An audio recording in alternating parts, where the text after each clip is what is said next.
Saudações, galera. Beleza? Bom, então, dando continuidade aos assuntos, aos conteúdos do livro de vocês, nós vamos para o capítulo 8 hoje. Aristóteles e as causas da realidade. No entanto, antes de adentrar o pensamento de Aristóteles, eu vou fazer uma breve revisão linkando, ou seja, encaixando os pensamentos anteriores ao pensamento de Aristóteles. Tranquilo? Bom, então, primeiro eu vou passar pelos sofistas. Lembrem-se que os sofistas são os primeiros sujeitos a tirarem o foco, tirarem a atenção do objeto de estudo natureza, que era dos pré-socráticos, e trazer como objeto de estudos da filosofia as questões humanas, ou seja, a gente vai ter aí uma virada antropológica, onde o homem e todos os seus problemas humanos, a morte, a eternidade da alma, Deus, a vida pública, todas essas questões passam a ser, então, questões que cabem à filosofia refletir.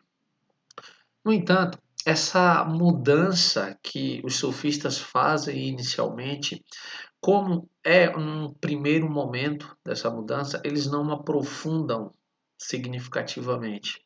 Lembrando que esses sofistas eles eram professores particulares que atendiam as famílias mais ricas das cidades-estados gregas e ensinavam principalmente, isso em Atenas era uma regra praticamente, oratória, argumentação pública, convencimento público. Com que objetivo? Com o objetivo de preparar aqueles jovens atenienses para a vida pública, para a vida política pública.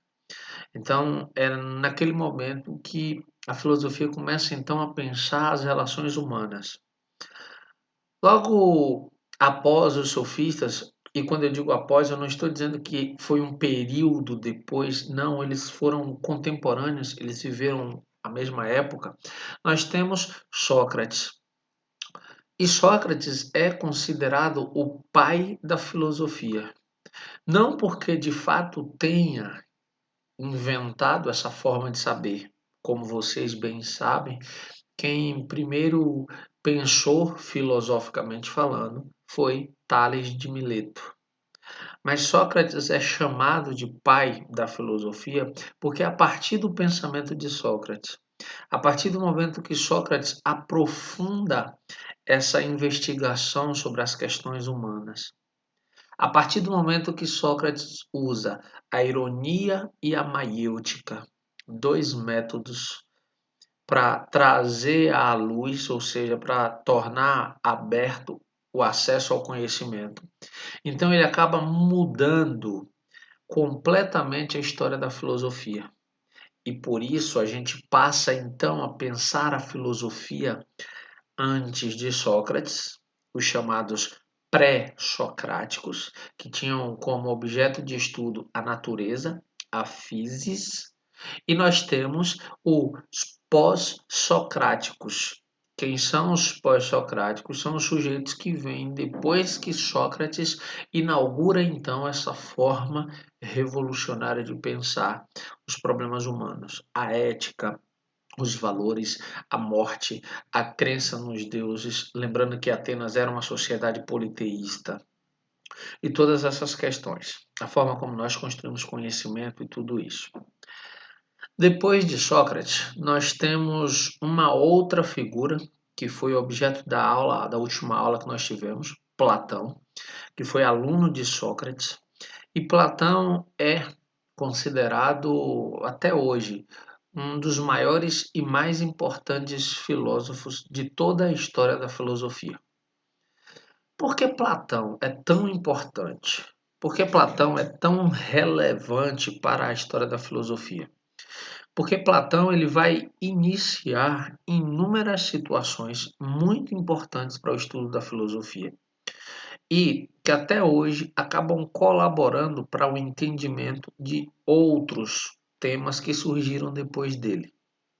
Exemplo, Platão é o primeiro sujeito, o primeiro pensador a encampar, ou seja, a começar uma investigação acerca de como nós, seres humanos, produzimos conhecimento.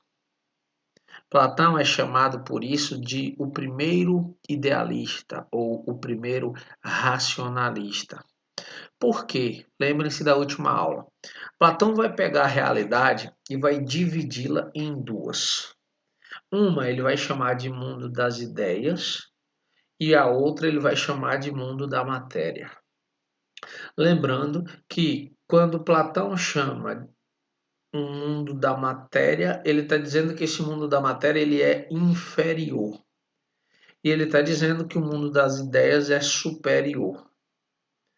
E que esse mundo da matéria, que é inferior, ele é mutável, ele é mortal, ou seja, ele está submisso à passagem do tempo. E as coisas que existem nesse mundo da matéria são cópias mal feitas das ideias que estão lá no mundo inteligível, ou seja, no mundo das ideias. O que é interessante é que Platão vai dizer que esse mundo da matéria, que é acessível através dos sentidos, é exatamente esse mundo que nós vivemos, esse mundo em que nós estamos agora nos comunicando.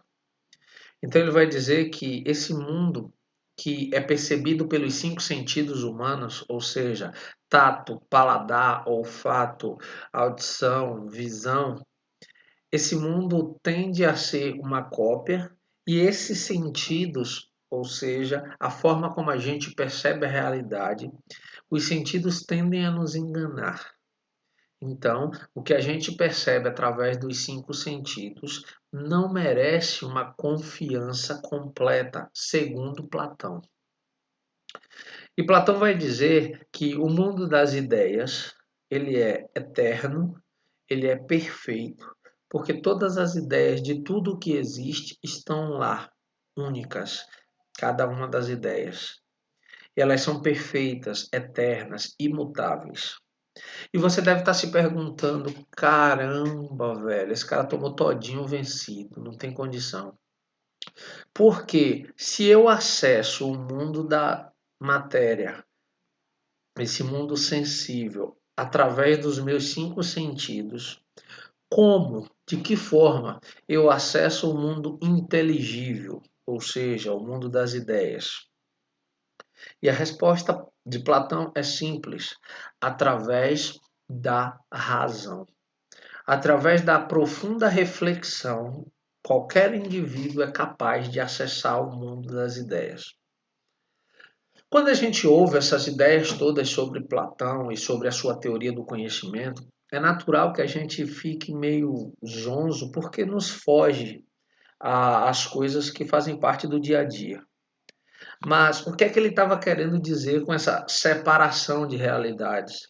Ele estava falando sobre a forma como nós criamos ou construímos conhecimento. E quando você começa a entender por esse lado, começa a fazer todo sentido. Imagina o seguinte: você, deixa eu pensar um exemplo aqui. Você conhece um animal, vou pensar um gato. Você sabe que o gato mia. Por que você sabe que o gato mia? Porque você já ouviu, através da audição, um gato miar. Você sabe que um gato é extremamente ágil. Ele sobe em coisas com muita facilidade, pula de um canto para outro com muita facilidade e é extremamente flexível. Por quê? Porque você já viu, através da visão, essas peripécias felinas. Você sabe que um gato ele pode se tornar extremamente agressivo se você, por exemplo, pegá-lo no colo e apertá-lo. Ele vai te zunhar para se livrar de suas mãos. Você sabe que ele zunha por quê? Porque ele provavelmente já te arranhou em algum momento. Mas perceba, Platão está dizendo que todas essas informações. Só um segundo. Todas essas informações que nós temos acerca do gato são informações superficiais, coletadas a partir de impressões sensíveis, ou seja, através dos cinco sentidos. Eu só posso compreender um gato a fundo se eu me debruçar e refletir sobre tudo que compõe um gato. Primeiro, sua estrutura física, do que um gato é formado, do que ele se alimenta, como ele se reproduz, quantos anos ele vive. Em caso de comer um determinado objeto e adoecer, como eu trato desse gato? Então perceba que um médico veterinário tem um conhecimento muito mais aprofundado sobre um gato do que o seu conhecimento superficial. Então, se um gato adoecer, você tranquilamente pode levar para o veterinário que ele vai saber o que fazer. Por quê? Porque ele aprofundou os estudos sobre o gato mais do que você, que permaneceu na superfície. Platão usa a metáfora do mundo da matéria e do mundo das ideias exatamente para nos fazer compreender que o conhecimento das opiniões, em grego doxa, é superficial. E por ser superficial, ele é inferior ao conhecimento racional, pensado, estudado, aprofundado, que está no mundo das ideias. Óbvio que essa teoria de Platão gera inúmeras polêmicas, gera inúmeras discordâncias, mas a gente não pode perder de vista que ela é extremamente importante, porque ela é uma das primeiras a tentar, ela é de fato a primeira, a tentar explicar como nós, seres humanos, formulamos conhecimento.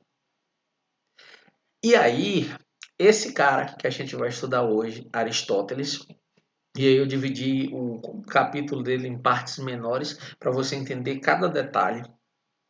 Ele foi aluno de Platão durante 20 anos. Platão tinha uma escola chamada de academia. Daí porque até hoje a gente chama a universidade de academia. E quem está na universidade a gente chama de acadêmicos. É exatamente por essa influência da escola de Platão, que se chamava academia. Aristóteles estudou na academia durante 20 anos. E nesses 20 anos, apesar de ser encantado com o pensamento do seu mestre, Platão, ele foi capaz de pensar por si só, inclusive discordar das teorias do seu mestre. Então, para Aristóteles, a busca das causas dos fenômenos naturais e humanos é uma das características de sua filosofia. Por quê? Porque diferente de tentar explicar a partir do mundo das ideias e do mundo da matéria, Aristóteles nos convida a pensar o mundo, a realidade, apenas essa, que a gente percebe a partir dos nossos sentidos. Ele vai dizer, olha, deixa o mundo das ideias lá onde ele está na teoria de Platão. A gente precisa observar esse mundo sensível, esse mundo que eu percebo através dos sentidos e tentar compreender ele. Então, Aristóteles foi um dos primeiros pensadores preocupados em ordenar o conhecimento, organizar o conhecimento por suas áreas. Então, imagina o seguinte, hoje você tem o quê? Acho que 11 ou 12 disciplinas. Cada uma das disciplinas aborda uma área do conhecimento. Você tem português, que vai tratar da língua, da sua língua materna. Você tem dentro do português a gramática, aspectos da literatura. Você tem dentro do português ainda a redação, que é a língua escrita. Você tem matemática, que vai te ajudar a pensar as equações e os números e a aplicabilidade dessas equações à realidade. Você tem história, que vai permitir que você estude o passado para não cometer os erros que foram cometidos por outros no passado. Você vai ter a geografia, que vai te explicar como o nosso planeta funciona, como ele está distribuído, como nós mapeamos rios e territórios. Você tem as ciências que vão dar início a os meios pelo qual você vai pensar cientificamente no futuro. Você tem educação física, que, como o próprio nome já diz, vai te educar fisicamente. Você tem filosofia, que vai te apresentar, por exemplo, como nesse conteúdo, como nós seres humanos formulamos conhecimento. Então percebam que existem várias áreas de conhecimento, mas na época de Aristóteles essas áreas estavam todas elas condensadas em uma, duas, três áreas de conhecimento. Então todas essas áreas estavam dentro da filosofia. A matemática já existia, mas dialogava muito de perto com a própria filosofia. E um modelo de ciência que existia na época era chamada de filosofia, antes de Sócrates, que mais tarde vai ser chamada de ciência teórica, que era o que os filósofos pré-socráticos faziam. Então é a partir de Aristóteles que a gente vai começar a separar cada uma das áreas do conhecimento. É Aristóteles que vai estudar a ética de forma individual. É Aristóteles que vai estudar pela primeira vez a política de forma individual. É Aristóteles que vai estudar pela primeira vez a metafísica de forma individual. É Aristóteles que vai estudar pela primeira vez a biologia de forma individual. Então, ele começa a separar esses conhecimentos humanos para organizá-los de forma melhor, de uma maneira mais fácil para a compreensão humana. Por quê? Porque para ele, a ideia de Platão sobre a existência de formas ou ideias suprassensíveis, e aqui esse suprassensível significa além do mundo sensível, ou seja, além desse mundo que nós estamos presentes, desvinculadas dos que seriam as cópias sensíveis, ou seja, distante da nossa realidade e da forma como a gente percebe essa realidade, dificultaria ou dificultava a compreensão da realidade.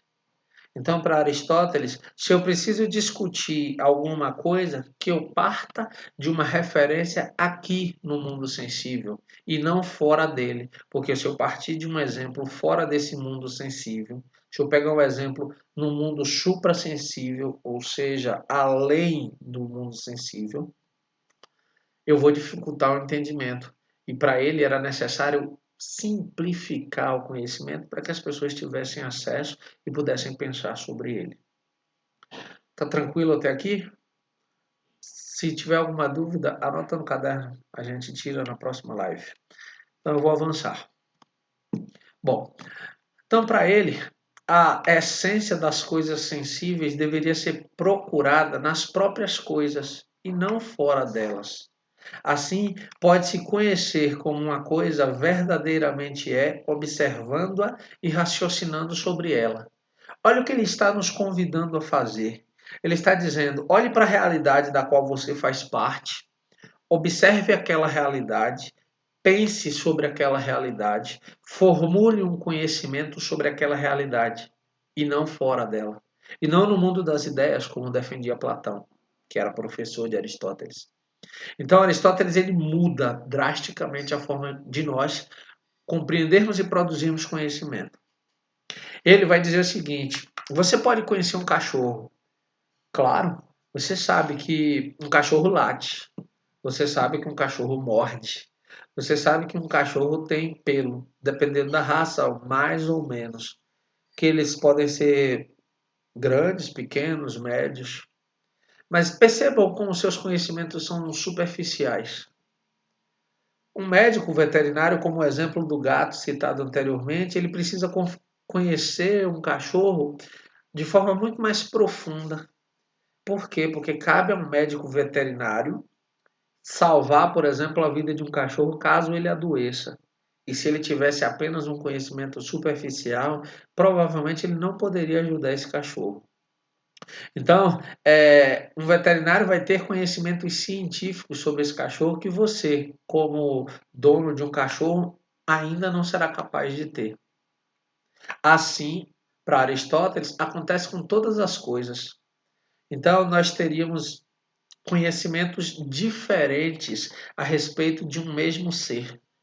E como é que eu pensaria essa diferença? Na medida em que eu me dedico ou não a aprofundar o conhecimento sobre aquilo. Se eu me dedico, eu aprofundo o conhecimento. Se alguém não se dedica, ela vai ficar na superficialidade. Só que ela também detém um conhecimento sobre aquilo. É pouco? É raso? É. Mas ela tem. Você se aprofundou mais, então seu conhecimento é maior do que o dela.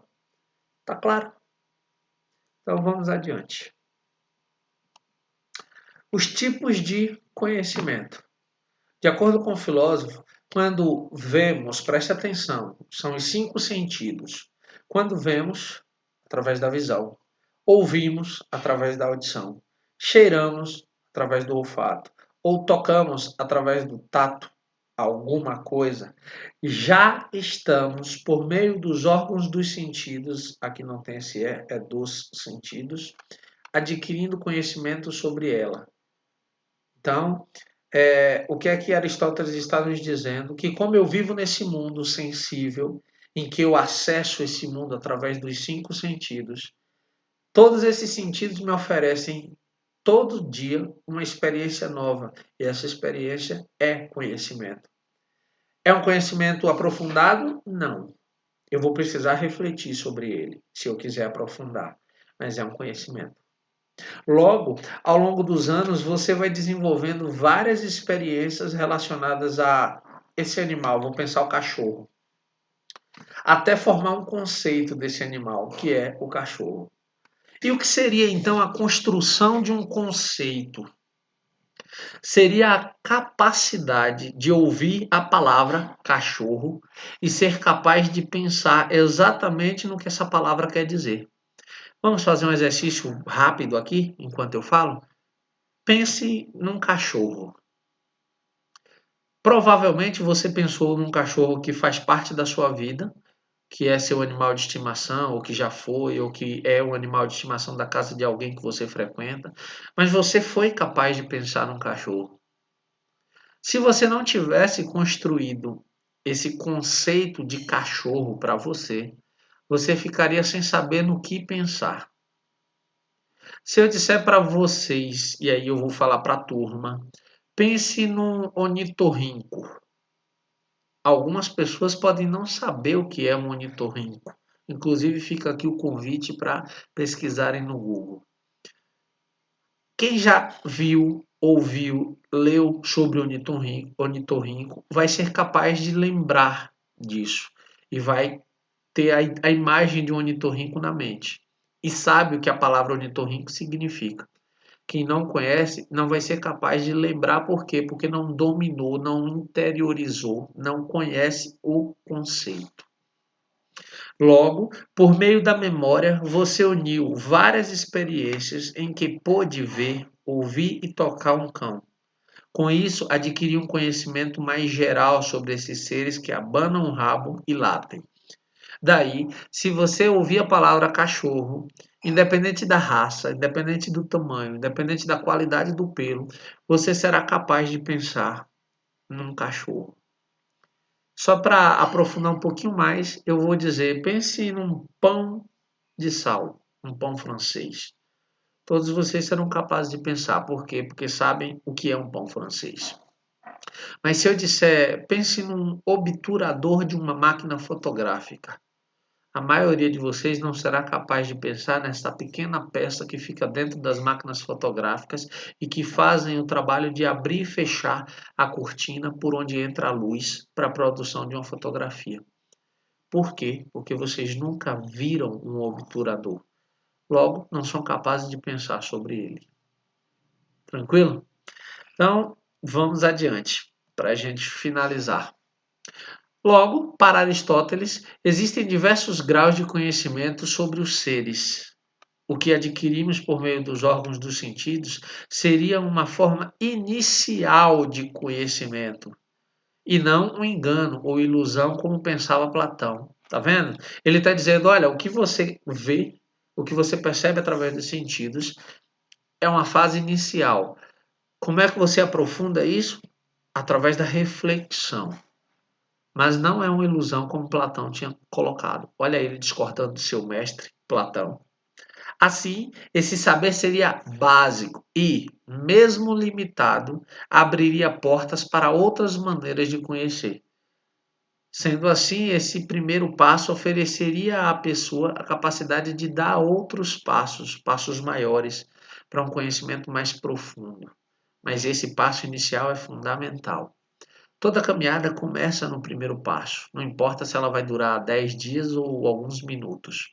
É preciso dar o primeiro passo. E essa experiência sensível, então, seria o primeiro passo no pensamento de Aristóteles. Tranquilo? Lembrando, se ficou alguma dúvida, anota no caderno que a gente tira na próxima live. Dá uma lida até a metade, até o fim da primeira parte do capítulo 8, para você entender melhor. Se sobrarem dúvidas, deixa no caderno e a gente vai esclarecer uma por uma. Fechado? Por hora eu fico por aqui, mas a gente se encontra em breve. Abraço. Tchau, tchau.